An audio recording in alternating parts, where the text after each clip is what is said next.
Mon podcast IMO.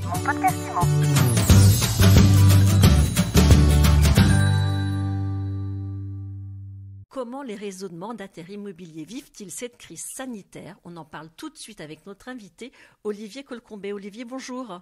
Bonjour Ariane. Olivier, vous dirigez Digitereux qui regroupe à la fois les réseaux Capifrance, Optimum, Dreamkey. Alors, au total, ça représente combien de conseillers immobiliers aujourd'hui Digitereux?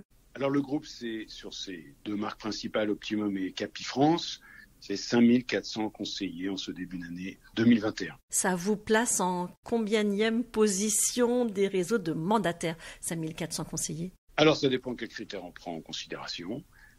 Si on prend l'effectif, on est deuxième ou troisième. Si on prend la performance individuelle, on est premier. Voilà. Et si on prend le chiffre d'affaires total, nous devons être second. Comment avez-vous traversé 2020, Olivier? 2020, c'est une année très exceptionnelle. Un démarrage fulgurant sur janvier-février, un coup de frein, bien évidemment, avec le confinement du 15 mars au 15 mai. Et puis, nous avons ensuite regrignoté et récupéré peu à peu notre chiffre d'affaires. Un petit gel en novembre et un finish, un vrai sprint sur le mois de décembre avec une progression par rapport à l'année dernière de plus de 25%. Donc une année vraiment mouvementée, mais qui finalement nous a souri puisque nous avons réussi à totalement stabiliser notre activité et faire une année comparable à 2019 malgré bien évidemment la baisse de marché, 8 à 10% des volumes, mais aussi cette difficulté, et ça sera ce que je garderai en tête, cette difficulté pour les Français pour organiser leurs sessions et donc pour nos conseillers, cette agilité, cette grande aptitude à s'adapter pour accompagner les vendeurs et les acheteurs. Est-ce que justement vos conseillers immobiliers indépendants, vous estimez qu'ils sont mieux armés que les agents traditionnels, disons, pour affronter cette crise? Alors, par politesse, je m'amuse pas beaucoup à comparer. En revanche, je vois qu'il y a des atouts. Quand vous êtes conseiller en immobilier indépendant, vous êtes habitué à travailler en home office. Le confinement a généré beaucoup de télétravail. Ils étaient déjà habitués.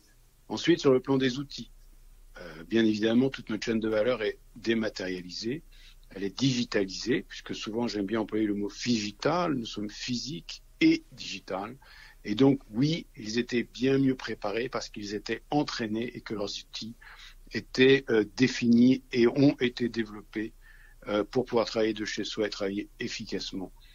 C'est un fait que quand vous fermez une agence pendant 3 mois, elle est un atout dans la rue pour rencontrer le chaland. Une fois qu'il n'y a plus personne dans les rues et que l'agence est fermée, vous avez toujours les coûts de l'agence, mais vous n'avez plus le bénéfice. Et ça, forcément, ça a été dur pour les réseaux traditionnels français qui sont avec agence. Est-ce qu'en cette période un peu compliquée, il y a toujours des vocations pour devenir conseiller immobilier au niveau des recrutements chez vous? Comment ça s'est passé? Alors, on a une année 2020 exceptionnelle en recrutement. Donc, il s'avère qu'il y a eu 3-4 phénomènes. Le premier, le confinement. Le confinement a poussé les gens à réfléchir, à se poser des questions sur leur organisation. C'est toute la dimension sociétale de la crise et de l'offre de valeur de notre business model. Donc oui, nous avons eu beaucoup de candidats. On a continué notre sélection assez précise pour recruter les meilleurs.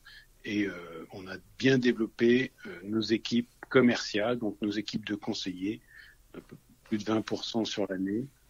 Et ça, c'est un très beau score pour nous, en ayant environ refusé 30% des candidats que l'on a estimé ne pas être dimensionnés pour bien démarrer au sein de nos marques, puisque, comme vous le savez, on veut et on dimensionne nos activités, nos équipes commerciales pour être des professionnels de l'immobilier.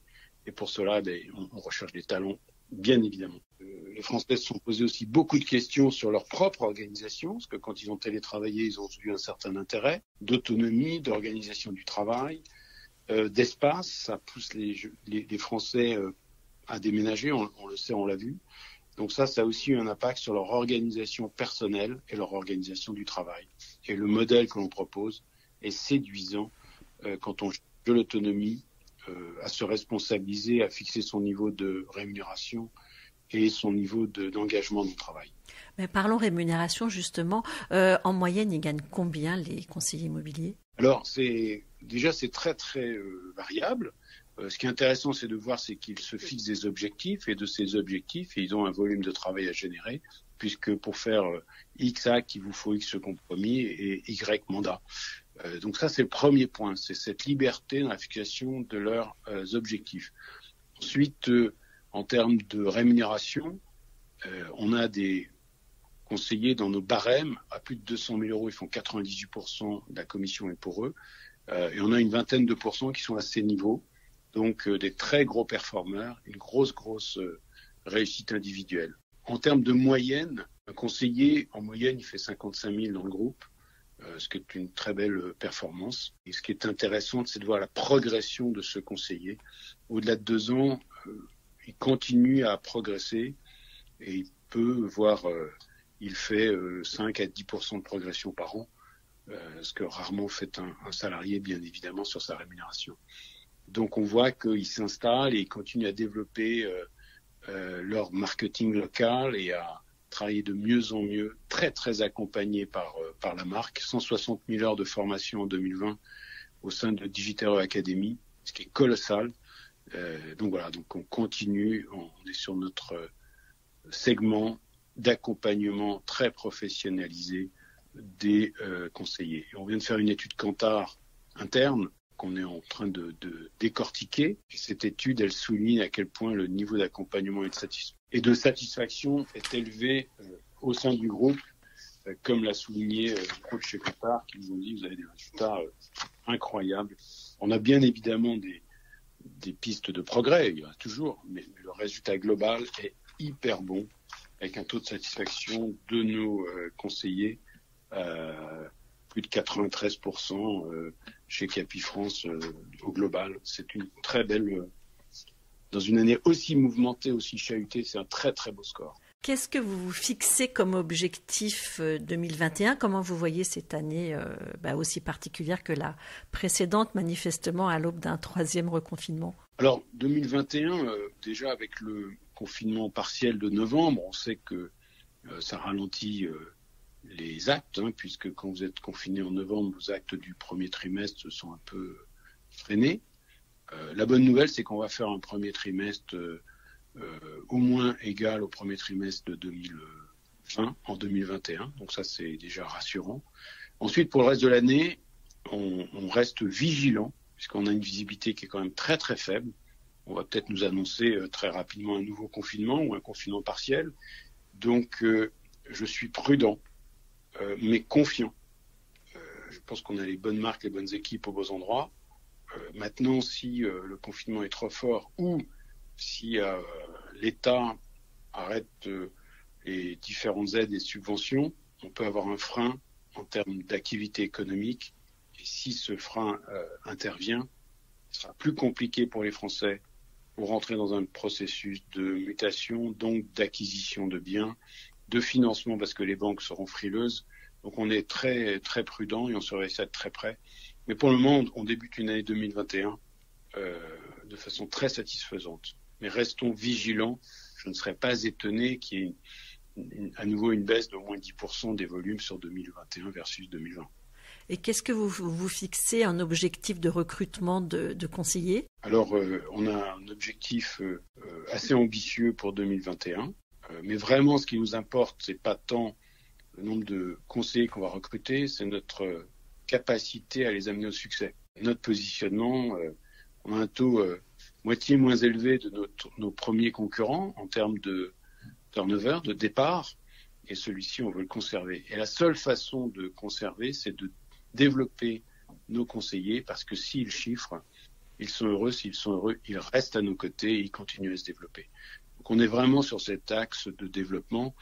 Et une année à entre 15 et 20% d'augmentation de l'effectif net de nos réseaux sera une belle année, parce qu'on sait que si on se développe, c'est parce qu'ils chiffrent et parce qu'ils réussissent. Puis notre modèle a montré sa résilience et a montré sa capacité à s'adapter. Nos conseillers sont des patrons entrepreneurs. Dans la crise, ils se bougent énormément. Et bien évidemment, nous, on a fait énormément de choses depuis le mois de mars pour nous adapter et mieux les accompagner dans une année où la visibilité, l'organisation, le marché sont quand même chaotiques. Donc oui, c'est une des forces du modèle, bien évidemment.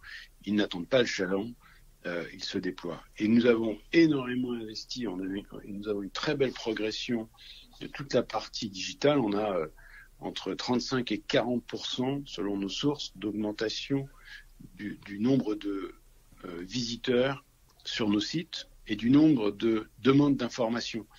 Et une demande d'information, c'est ni plus ni moins un lead vendeur qui recherche les services d'un professionnel.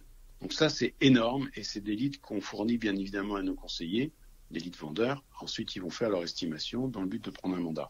Donc ça a grande satisfaction de ce côté-là. Et un autre critère qu'on continue à développer, l'année 2020 a été une année un peu plus compliquée pour la profession pour rentrer des mandats, parce que l'offre était inférieure à la demande, mais on voit que nous avons dépassé les 42-43% de mandats exclusifs, donc on continue à être sélectif et donc à travailler la qualité de nos mandats, parce qu'on sait que c'est la conversion en vente qui nous intéresse et en acte.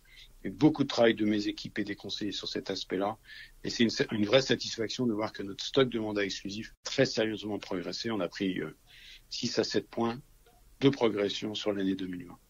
Donc, continue dans cette direction. C'est la preuve d'une qualité d'exercice, d'une excellence dans l'exercice de la profession. Dernière question, Olivier Colcombet. Je veux devenir conseiller immobilier indépendant. Comment choisir entre les différentes marques du groupe Digitereux ? Alors, déjà, il faut choisir au niveau des différentes offres. Et nous faisons partie de ces offres. Nous, la position, c'est je suis conseiller et j'en fais mon métier et je deviens professionnel. Certains commencent bien évidemment avec une double activité, mais ils ne sont pas à monnaie courante. Ce n'est pas la grosse force de nos équipes. Donc, ils nous rejoignent, on les forme, ils se déploient. Et ensuite, pour choisir entre nos marques, c'est vraiment plutôt à l'affect, j'ai envie de dire. Et ensuite, on a beaucoup de conseillers qui travaillent en commun. Donc, on les invite à rencontrer des conseillers actifs, des coachs chez Capifrance, parce qu'on a un processus de mise en relation, ou des RR et conseillers chez Optium. Et dans ce contexte, eh bien, ils ont plus ou moins d'affect, de relations aisées avec l'équipe ou les personnes avec qui ils sont en relation. Et comme on pense dans le groupe que c'est l'humain qui prime, ça, c'est un élément critique d'être bien inséré dans une équipe pour réussir localement. Et ensuite, on peut plus ou moins aimer l'orange ou le bleu. Ensuite, il y a des critères qui sont complètement personnels. Emma et Sweetimo connaissent ça parfaitement. Il y a une dimension qui est pas rationnelle au final aussi, parce que je préfère tel logo, je préfère telle marque. Et je me sens plus d'aspiration, plus proche de tel ou tel réseau du groupe. Et en termes de performance, c'est assez similaire. Mais il y a des cultures différentes. Nous, on dit qu'elles ont une ADN différente, ces deux marques. Les deux sont des marques de la performance, bien évidemment, mais avec une approche un peu différente. Et c'est ce que disent nos conseillers, et c'est ce qui est important pour nous. Merci beaucoup Olivier Colcombet d'avoir été avec nous aujourd'hui dans mon podcast IMO. Et je rappelle que vous dirigez le groupe Digitereux. Merci et bonne journée à tous. Mon podcast IMO. Mon podcast IMO.